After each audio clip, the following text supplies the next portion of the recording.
Bonjour à tous et bienvenue aux 13h de la télévision du Burkina. Voici les titres. Plus de 3 milliards de francs CFA pour lutter contre la pauvreté et le réchauffement climatique. La Banque africaine de développement et le Burkina Faso ont signé 2 accords de financement du projet d'appui au développement de l'ANACAD dans le bassin de la Comoé. Plus de détails dans un instant. Et puis c'est un échec pour Donald Trump. Le président américain renonce finalement à abroger l'Obamacare faute de soutien nécessaire dans son propre camp. L'abrogation de la réforme de santé votée sous Barack Obama était pourtant une des promesses de campagne de Donald Trump. On débute ce journal par des échos de la visite officielle du président du Faso en Allemagne au cours de son séjour. Roch-Marc Christian Kaboré, en plus de la chancelière Angela Merkel, s'est entretenu avec plusieurs autres personnalités allemandes. Ces échanges ont permis de discuter des différents points de la coopération bilatérale. Le point avec Roger Kam et Nathalie Kaoré. Le président du Faso à la Bundestag, l'Assemblée parlementaire allemande. Après une petite visite des locaux, le chef de l'État et sa délégation sont reçus par le président de la Bundestag, Gerd Müller, et ses collaborateurs. Ils ont eu une séance de travail dans le but de renforcer les liens de coopération entre l'Allemagne et le Burkina Faso. Autre personnalité à avoir échangé avec le chef de l'État, ce sont l'ancien président fédéral Horst Köhler, le ministre fédéral de la coopération économique Norbert Lammert et le candidat à la chancellerie allemande Martin Schulz. Tous ces échanges ont permis aux deux parties de préciser les axes de coopération entre le Burkina Faso et l'Allemagne. Nous avons avancé d'une manière plus concrète sur les dossiers qui ont été discutés avec la chancelière la veille. Et ces dossiers concernent des sujets comme l'énergie, les énergies renouvelables, les dossiers sécuritaires, mais également aussi les dossiers agricoles en ce qui concerne la transformation de produits comme le coton. Donc on a assez avancé. Et sur le dossier sécuritaire, le ministre de la Défense a eu des entretiens avec le secrétaire d'État à la Défense. Et selon le ministre des Affaires étrangères, la visite officielle du président du Faso en Allemagne a été un réel succès. Et c'est sur cette note de satisfaction que cette visite a pris fin et que Roch-Marc Christian Kaboré a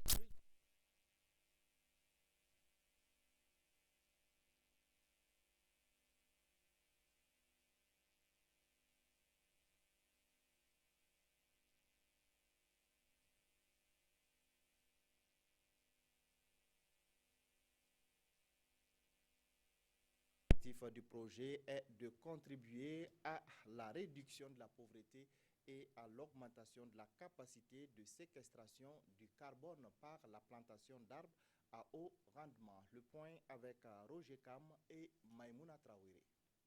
La Banque africaine de développement, celui de soutenir le gouvernement burkinabé dans la mise en œuvre du plan national de développement économique et social. Ces 2 accords, un prêt de plus de 2 milliards 476 millions de francs CFA et un don d'environ 838 millions de francs CFA, sont destinés au financement du projet de développement de l'ANACAD dans le bassin de la Comoé. Dans ce projet, en fait, il s'agit d'une part d'aller vers des populations qui sont dans le besoin et de travail et de développement de filières de production, notamment dans cette région, il s'agira de l'ANACAD, tout en préservant le climat et tout en atténuant les effets des changements climatiques. Donc en fait, il atteint plusieurs secteurs et il relève plusieurs défis. L'ANACAD est une filière porteuse pour le Burkina Faso avec une production annuelle estimée à 35 000 tonnes de noix de cajou par an. La filière ANACAD, de la recherche en passant par la commercialisation et la transformation, devient un secteur porteur pour le Burkina Faso. Le ministère de l'Environnement se réjouit de la signature de cet accord, dans la mesure non seulement elle va permettre d'accroître la production, mais d'accroître également la résilience des populations dans un développement durable pour le Burkina Faso. Le projet est mis en œuvre dans la zone d'intervention de l'association World des producteurs dans le bassin de la Comoé qui couvre les régions des Cascades, des Hauts-Bassins et du Sud-Ouest. Et puis le Premier ministre est à Bobo-Dioulasso. Paul Kabatieba se rendra sur le chantier du barrage de Samandeni. Mais avant, le chef du gouvernement a rendu une visite de courtoisie au chef de canton de Bobo-Mandare. Le point de la visite avec Hassan Gourabou et Kadouromen Ki. Une délégation gouvernementale chez le chef de canton de Bobo-Mandare. C'est une visite de courtoisie. Un devoir de mémoire, souligne le Premier ministre Paul Kabatieba. C'est donc un sentiment de gratitude à l'égard des garants de la tradition pour leurs efforts dans le maintien de la paix, un facteur indispensable pour asseoir un climat socio-économique favorable. Nous sommes là pour aller sur les travaux du barrage de Samandeni. Donc il est bien naturel que je vienne donner les bénédictions de Sa Majesté et l'informer de ce que nous allons faire demain à Samandeni. Et voilà, donc nous allons prodiguer des conseils, nous allons encore prodiguer également des bénédictions pour que l'action du gouvernement puisse se poursuivre pour le plus grand bien des populations de Haut-Bassin et pour le plus grand bien également du Burkina Faso, parce que la mise en œuvre du plan national de développement économique et social, c'est pour la région de Haut-Bassin, c'est pour la ville de Bobo-Dioulasso et c'est pour tout le Burkina Faso. Visite positivement appréciée par le chef de canton de Bobo-Mandare, qui a saisi l'occasion pour interpeller le ministre en charge des infrastructures sur l'état dégradant des routes à Bobo-Dioulasso. Une rencontre plutôt conviviale qui s'est tout de même déroulée sous haute sécurité. L'Union d'action syndicale UAS a tenu une assemblée générale jeudi dernier. Au centre de la rencontre, la décision du gouvernement d'appliquer l'UITS sur les primes et indemnités des travailleurs du secteur public. L'objectif de la rencontre est de préparer une stratégie pour contraindre l'exécutif à renoncer à son projet. Des détails avec Césaire Carfo et Bouma Ernest Nebier. L'Union d'action syndicale UAS en assemblée générale. Au centre des échanges, la question de l'extension de l'UTS aux primes et indemnités des travailleurs du public. Une décision du gouvernement qui fait actuellement débat. Cette assemblée générale devra mettre au même niveau d'information les militants des différentes structures syndicales sur cette question afin de mieux poursuivre les négociations avec le gouvernement. L'UTS. Donc, c'est l'impôt unique sur les traitements et salaires. Donc, souvent, les gens voient seulement uniquement le volet salaire, mais il y a également traitement dedans. Donc, la notion de traitement vient englober tous les autres éléments. Si vous remarquez les augmentations ces derniers temps, le salaire de base n'a pas été touché. C'est essentiellement les indemnités. Donc, si on vient frapper ces mêmes indemnités, il va se trouver que ce qu'ils ont donné par la droite, ils vont récupérer ça par la gauche. Donc c'est pour ça que nous avons dit que cette imposition, ça va venir diminuer drastiquement le pouvoir d'achat des contribuables. Pour les organisateurs de l'Assemblée générale, à la prochaine rencontre avec le gouvernement, la position de l'UAS sera toujours la même. Non à cette décision de l'exécutif burkinabé. Sur cette question, notre attente, c'est que le gouvernement réponde favorablement à notre revendication initiale. Et cette position, les syndicats comptent la maintenir jusqu'à ce que le gouvernement renonce à sa décision.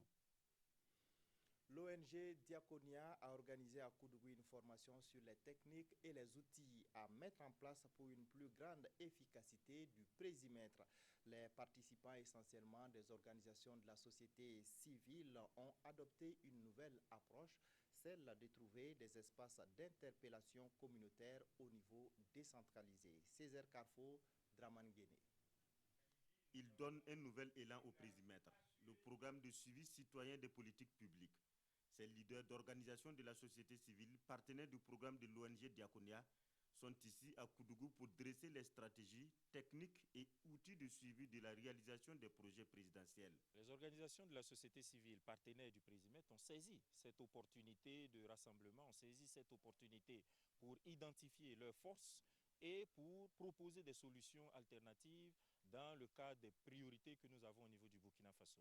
Ainsi, un certain nombre de recommandations ont été faites pour la hiérarchisation des priorités, notamment l'éducation, la santé, l'eau, la sécurité alimentaire et des questions émergentes et fondamentales aujourd'hui, comme la sécurité des personnes et des biens au Burkina Faso. À l'issue de cette formation, une nouvelle approche est envisagée, celle qui va permettre à une quinzaine d'organisations de la société civile de développer des mécanismes de redevabilité au niveau décentralisé. Les mesures prévues pour être suivies par les organisations de la société civile sont des mesures qui vont être vraiment pertinentes pour voir ce qui peut être à l'avantage des populations, pour voir si les politiques, pour une fois, suivent ce qu'ils ont pris comme engagement et puis tirer les leçons pour les populations. L'ONG Diakonia et ses partenaires apprécient déjà l'avant-projet de la Constitution qui consacre en son article 22 le droit et le devoir de redevabilité publique au Burkina.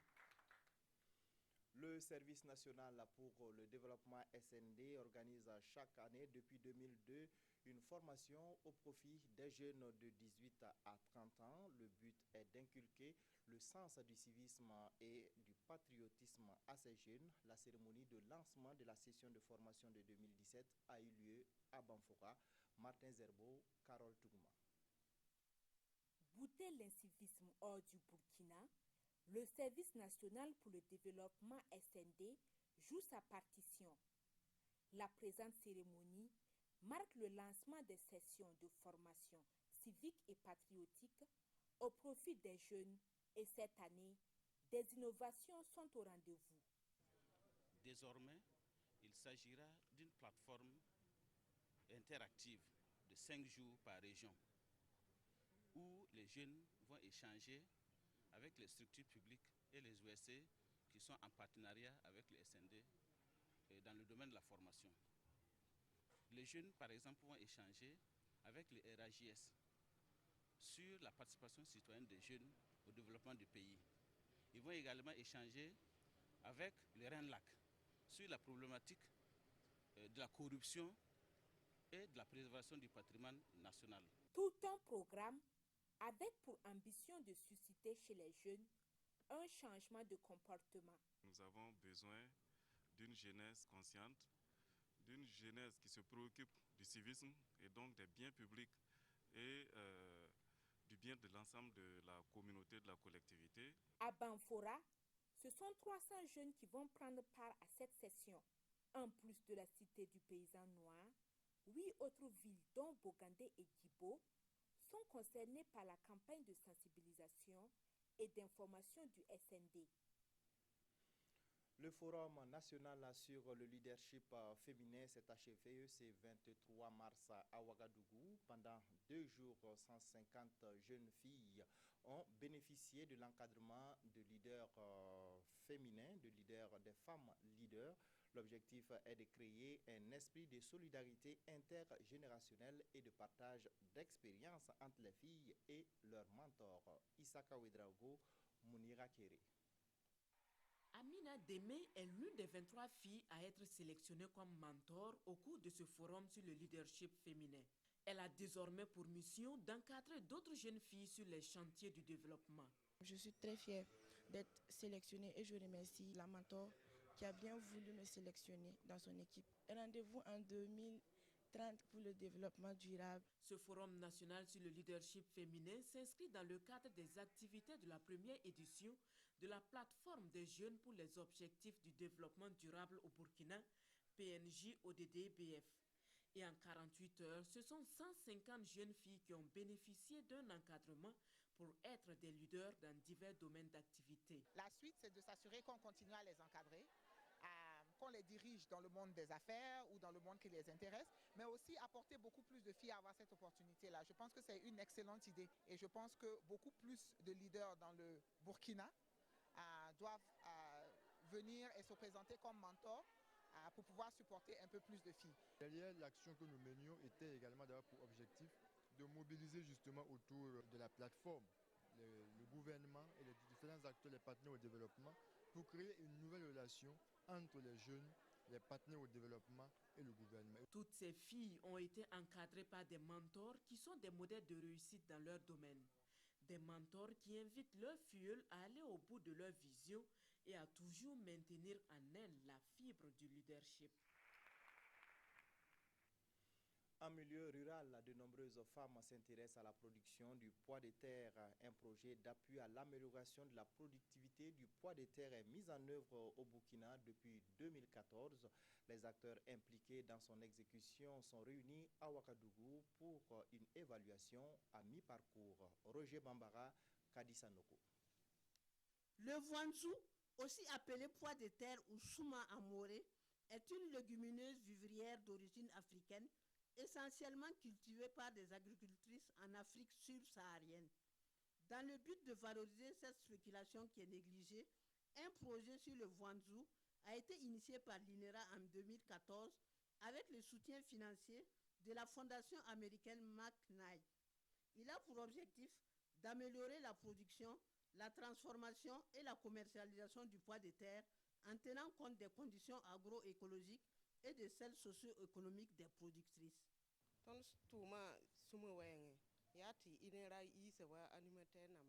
L'INERA a choisi des techniciens qui viennent nous appuyer en chaque début juillet pour promouvoir la culture du voanzou. Ça nous apporte des bénéfices.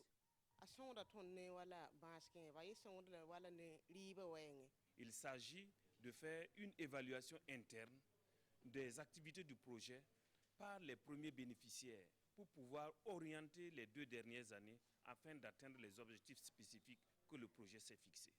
Ce projet qui intervient dans 30 villages du Burkina prendra fin en 2018. Je voudrais encourager nos mamans, nos sœurs à la préservation et à la promotion surtout de cette spéculation parce qu'il y a des zones où elle n'est pas encore connue et nous souhaitons qu'elle rayonne à travers le Burkina. À l'occasion, une variété de plats à base de voanzou, à savoir le couscous, le thon, le gonré et le samsa ou beignet, ont été dégustés par le public. Le ministère des Ressources animales et halieutiques, dans le cadre de la campagne nationale de lutte contre la grippe aviaire, a organisé un atelier régional hier à Dédougou. La rencontre vise à informer et sensibiliser les acteurs sur les mesures de prévention et de riposte contre la grippe aviaire. Lassina Ouattara, Aïcha Dianda. Informer et sensibiliser les acteurs de la filière volaille sur la prévention et la riposte contre la grippe aviaire, c'est l'objectif de cet atelier régional. Cette session se tient à Dédougou dans le cadre de la campagne nationale de lutte contre la grippe aviaire lancée par le ministère des Ressources animales et halieutiques. La maladie est présente dans la plupart de nos pays voisins.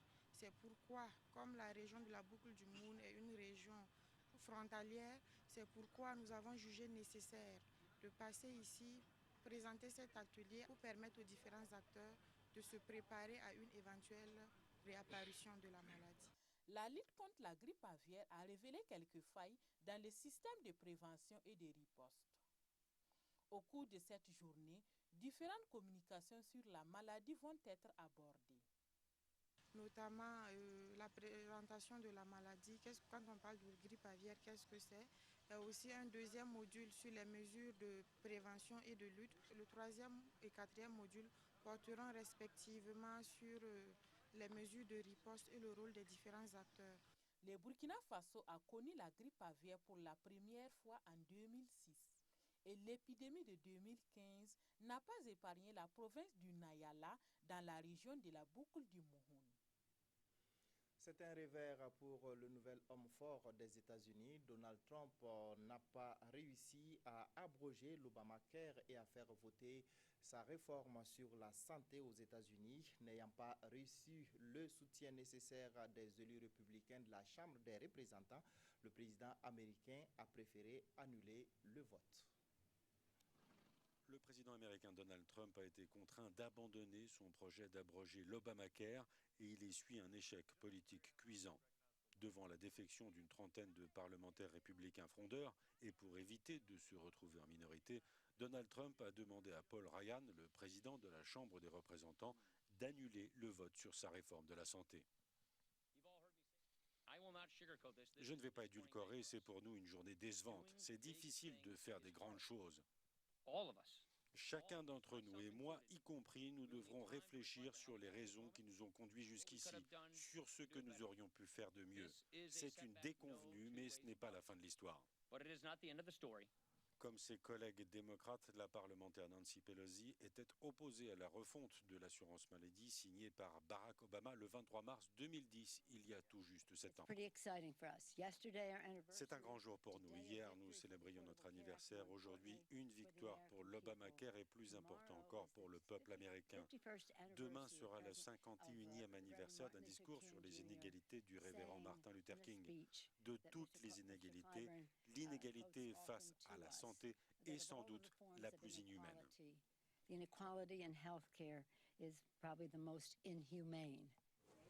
La réforme que proposait Donald Trump aurait frappé au premier chef ceux des Américains qui doivent eux-mêmes financer leur couverture de santé. Et au total, 14 millions de personnes seraient sorties du système de couverture maladie. C'est tout pour cette édition. Merci de votre fidélité. Restez en compagnie des programmes de la RTB.